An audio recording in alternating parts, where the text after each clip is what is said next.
reading you this book, Toothpaste, Millionaire.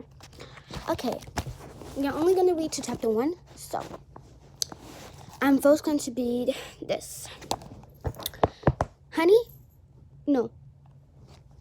This is the story of my friend Rufus Mayflower and how he got to be a millionaire with a lot of help from me. As a matter of fact, but the idea was Rufus's. 6th grader Rufus Mayflower doesn't set out to become a millionaire. He just wants to save on toothpaste, betting he can make a gallon of his own for the same price as one tube from the store. Rufus develops a step-by-step producing plan with help from his good friend Kate McKesson. By the time he reaches the 8th grade, Rufus makes more than a gallon.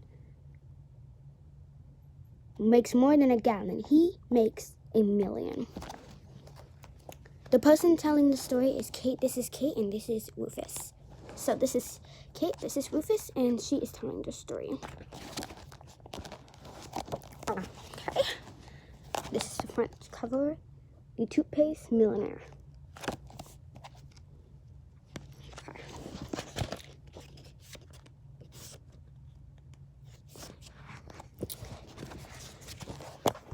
I want y'all to be able to see the book.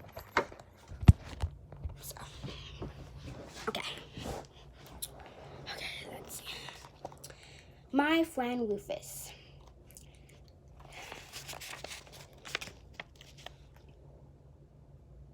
What? Oh, y'all can't see the writing. Oh, what? Oh, okay, so it's backwards for y'all. Sorry guys, but you can't see the writing. The numbers. So this says, I'll just read it to you. This is the story of my friend Rufus Mayflower and how he got to become a millionaire with a lot of help from me, as a matter of fact, but the idea was Rufus's. Rufus' idea wasn't to become a millionaire, just to make toothpaste. He was 12 in the 6th grade at the time. By the time Rufus goes into the 8th grade, this fall, he'll have over $1 million in the bank. I don't suppose you know too many 8th graders who are millionaires. And you wouldn't know Rufus was one too. Look at him. He still wears the same old blue sweater. First, I'll tell you how Rufus and I got to be such good friends since I'm white and he's black. And this seems to surprise some people. No, honey. No.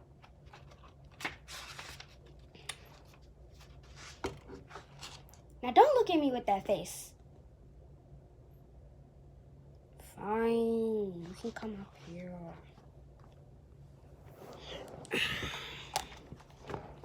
Okay.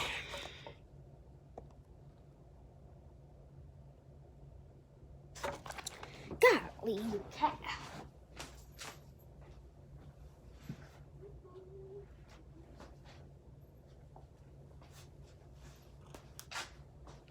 She's on her leash. You can sit and hear the story, but only because you're my cat. Come on. Okay. You might not be able to see her, but honey is right here behind my dad. Right here. She's on a leash, so she can't go that far.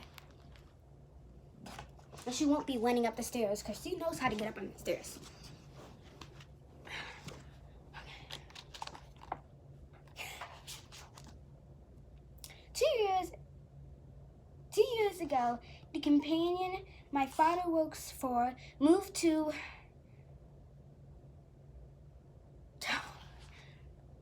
Townsend to Cleveland. Oh, yeah. And nope.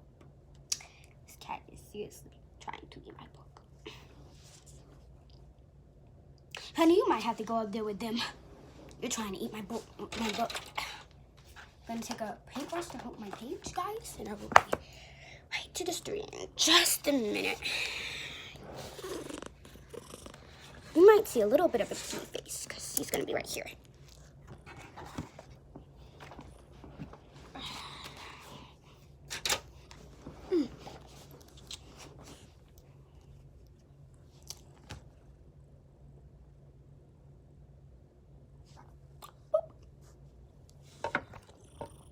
Honey, you are so weird. Say, yeah, for the picture.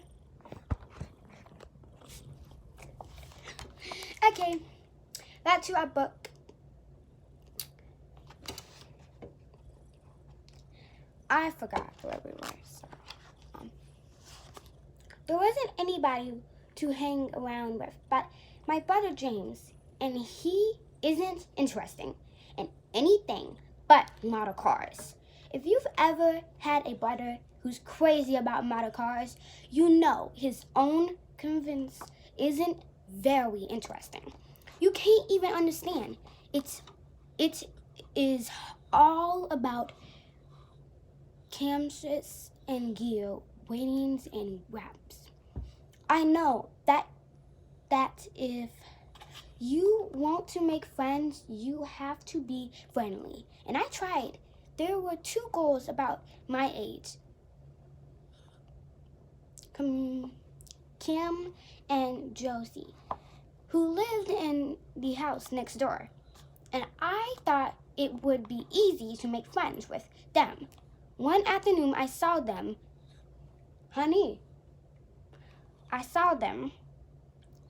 watching me pick apples from this nice old apple tree we have in the backyard. And I invited them to come over and pick some apples if they wanted, but they said no. Another time when Clem broke her badminton racket, I called over to ask if she wanted to borrow one of mine, but she didn't. Maybe they didn't like apples or were tired of my playing Batman, but I had the feeling it was that they didn't want to get involved with me. Maybe because I was white.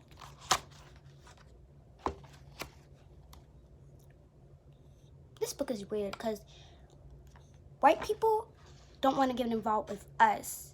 But that tells us mostly that those 2 girls were black, not white.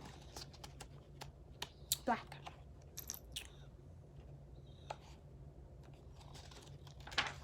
And we're going all the way to chapter 2, and then we're going to stop, and that's it. So this is, one of the nice things about Rufus is this. He doesn't seem to mind that I'm white and he's black. He doesn't even mind that I'm a girl. My brother James thought can hardly stand it that I'm a girl. This can be pretty annoying. And a 9-year-old boy with Rufus, I didn't even have to try to make friends. It was as if we always had been from the first day I met him. I was riding my bike to school, and in the strap that I used to hold my books on the back of my bike broke. I heard my books go thunking all over the streets. Well, I pulled up to grab and was trying to figure out how to rescue the book. The book's paper from my notebook were blowing all over the place. Every time I dusked into the streets to grab a paper car, started honking their horns. It was the rush hour and nobody wanted to stop. Suddenly, this kid on a bike pulled up behind me. He jumps off his bike and runs into the middle of the streets. Hold on just a minute.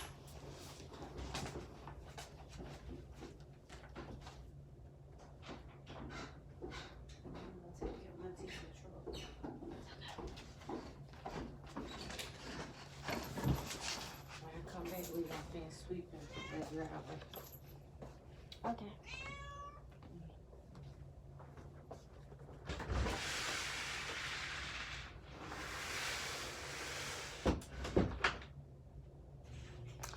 Okay, sorry, that was my mom. Suddenly, this kid on his bike pulled up behind me. He jumps off his bike and runs into the middle of the streets and puts up his hand like a traffic cop. "Take your time," he says to me. Then, when he gets the traffic under control, he helps me pick up all my stuff. Some kids who live on my street were standing on the sidewalk laughing at the two of us crawling under cars. One of them yelled, "Hey, Rufus, you'll be late to school." Rufus didn't pay attention, except to explain to me that my name's Rufus. My name's Rufus. Rufus tried to fix my broken bike strap, but when he tied it together, it wasn't long enough to go around the books. "Never mind," he said. "I'll put them in my sandal bags." Rufus had these beautiful blue nylon sandalbags that fit over the carriers on his bike. "Those are neat," I said. "Where'd you get them?" "I made them," Rufus said. He stuffed my books into the top of his saddle bag. "Can't spill out of those up there," he said. Come on, we'll see you late for school." He waved at the kid on the sidewalk as we zoomed past them on our bikes. When I pulled up beside him at the red light, Rufus said, "I'll make you some if you get the materials." "Some what?" I said. "Saddlebags," Rufus said. "You can get waterproof neon and red, orange, blue, or black at the Vintage Army and Navy at the next traffic light," he said. "You don't need to buy leather for the straps. I've got some left over from making my saddlebags. All you need is the nylon."